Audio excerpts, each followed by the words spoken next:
The increased financial focus hasn't gone unnoticed by Trump, who warned Mueller, via an interview with the New York Times, that his financial dealings were a red line that investigators shouldn't cross. But the order establishing the special counsel makes clear Mueller is authorized to investigate any matters that arose or may arise directly from the investigation. In response to this CNN story, the president's attorney, Jay Sekulow, said, "President's outside counsel has not received any requests for documentation or information about this. Any inquiry from the special counsel that goes beyond the mandate specified in the appointment we would object to." In 2015, the FBI began investigating cyber breaches targeting U.S. political organizations, including the Democratic National Committee. In the months that followed, investigators turned up intercepted communications appearing to show efforts by Russian operatives to coordinate with Trump associates on damaging Hillary Clinton's election prospects, officials said. CNN has learned those communications included references to campaign chairman Paul Manafort. A year later, the FBI is reviewing financial records related to the Trump Organization, as well as Trump, his family members, including Donald Trump Jr., and campaign associates. They've combed through the list of shell companies and buyers of Trump-branded real estate properties and scrutinized the roster of tenants at Trump Tower reaching back more than a half-dozen years. They've looked at the backgrounds of Russian business associates connected to Trump surrounding the 2013 Miss Universe pageant. CNN could not determine whether the review has included his tax returns.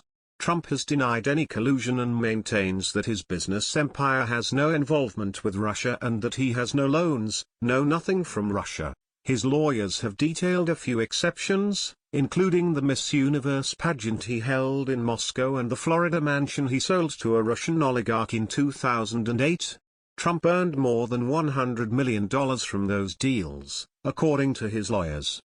"This is like any investigation," says one person briefed on the probe. "You start at the core and then move to the periphery. You have to explore the finances. Where this is going is no different from any investigation." Since his appointment in May, Mueller has quietly gathered a team of more than 36 attorneys, investigators and other staff in a nondescript office in Washington. Officials familiar with the probe describe it as akin to a small U.S. attorney's office, with FBI agents and prosecutors assigned to separate groups looking into various aspects of the investigation. Mueller reports to Deputy Attorney General Rod Rosenstein, but there's a measure of separation from Justice Department headquarters to keep the probe independent. CNN has learned some of the investigators involved in the probe are buying liability insurance out of concern they could become targets of lawsuits from those who are being investigated, according to one of the people familiar with the probe. The Justice Department covers legal fees for employees sued in the course of their duties, but some of the lawyers want extra protection. The Justice Department and Special Counsel's Office both declined to comment on the liability concerns. The possible financial ties between Trump and Russia were part of the concerns for U.S. intelligence and law enforcement officials from the beginning, according to one current law enforcement official and one former U.S. intelligence official. The international real estate business is a part of the global economy where foreigners can still use cash with fewer questions asked about the sources of money. Terrorism financing concerns long ago put more stringent rules on banking and other businesses. But the rules are looser in the business of buying and selling high-end real estate, U.S. officials say. Investigators are looking both at whether financial laws were broken and whether there are any dealings that could put the president or his associates in a compromising position. There's always been a concern about his exposure to blackmail in his financial dealings, says the person briefed on the investigation. Trump has repeatedly insisted that he has no enduring financial ties to Russian interests. But some of the people who are now under scrutiny by Mueller see a bait-and-switch. Instead of collusion, many believe the Mueller probe will instead end up being about past financial troubles. They launch an investigation into collusion in the election, says one person whose client is among those being scrutinized by the Mueller investigators. Then they go after people because of old business matters that have nothing to do with collusion. Even at the FBI, there's a measure of frustration over the investigation.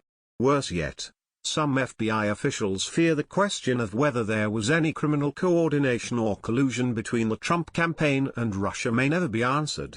Those missing links mean that the FBI and Mueller's prosecution team may not have enough evidence to bring charges related to possible illegal coordination with the Foreign Intelligence Service.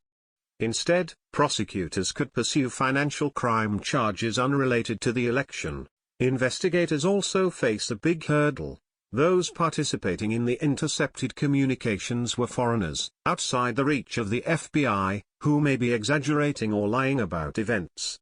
Some FBI officials also blame media coverage dating back to last summer for prompting some communications to cease, and making it more difficult for investigators to monitor the interactions of Russians and campaign associates. Until the stolen emails were weaponized in their release via WikiLeaks and the Russian intelligence's own site DC Leaks, intelligence and law enforcement officials believed the cyber intrusion was an intelligence-gathering effort, like many of those that occurred before past elections. Over the next 4 months, the Obama administration officials and law enforcement and intelligence agencies debated how to respond. You had an administration that didn't want to look heavy-handed in favor of Hillary Clinton, one senior former U.S. official involved in investigation said. At the White House, Obama officials scrambled last summer for a strategy on how to respond to what they already knew were Russian actions, well before the administration was willing to point the finger publicly. Michael Daniel, the White House cybersecurity coordinator, ordered staff in August to draw up a list of possible retaliatory measures, according to a former administration official briefed on the matter. These included planting malware in Russian infrastructure that could be activated if the Russian actions escalated, according to the former official. But shortly after Daniel gave the order, White House officials raised other concerns. Top officials including Susan Rice, National Security Advisor, and Lisa Monaco, Homeland Security Advisor, led efforts by the White House to make sure the government could prevent any move by Russian intelligence to tamper with the voting infrastructure and sow chaos on Election Day.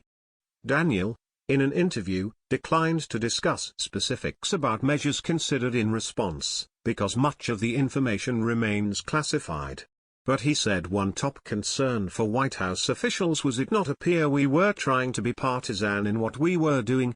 The partisan concerns were exacerbated by interactions between the White House and congressional leaders.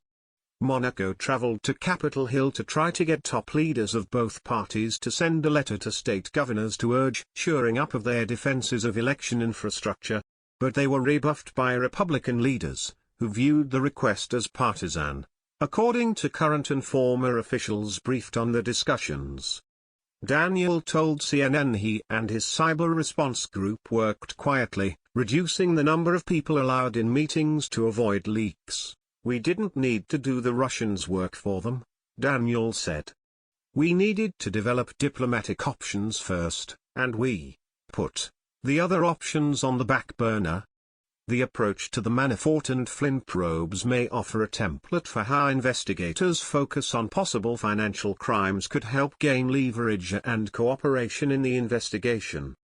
CNN has learned that investigators became more suspicious when they turned up intercepted communications that U.S. intelligence agencies collected among suspected Russian operatives discussing their efforts to work with Manafort, who served as campaign chairman for 3 months, to coordinate information that could damage Hillary Clinton's election prospects. The U.S. officials say the suspected operatives relayed what they claimed were conversations with Manafort, encouraging help from the Russians. Manafort has not been accused of any wrongdoing. In response to questions about CNN's reporting, his spokesman, Jason Maloney, says it is becoming increasingly apparent that there was no collusion between the campaign and the Russian government. On January 24, Andrew McCabe, then the deputy FBI director, called Flynn at his White House office. He told the retired lieutenant general that he was sending a couple of FBI agents to discuss a matter with him, according to people familiar with what unfolded. Flynn spoke to McCabe without his lawyer present.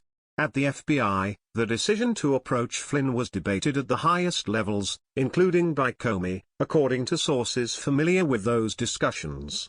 FBI officials considered the visit by agents a duty to warn matter, a not uncommon effort by the FBI to warn a U.S. official that foreign spies may be trying to target them. The agents asked Flynn about the Kislyak calls, in part out of concern that Flynn could be vulnerable to blackmail over the content of the conversations. Flynn gave a wobbly explanation of events. He initially denied the sanctions discussions, then later claimed he couldn't remember. Flynn's lawyers have criticized media reports about his connection to the Russia investigation as peddling unfounded allegations and outrageous claims. Page had been the subject of a secret intelligence surveillance warrant since 2014. Earlier than had been previously reported, U.S. officials briefed on the probe told CNN. Page denies working with any Russians as part of the Kremlin's election meddling, though he admits interacting with some Russians during the campaign. Stone denies collusion and says his conversations with Guccifer 2.0, which he since posted online, were innocuous.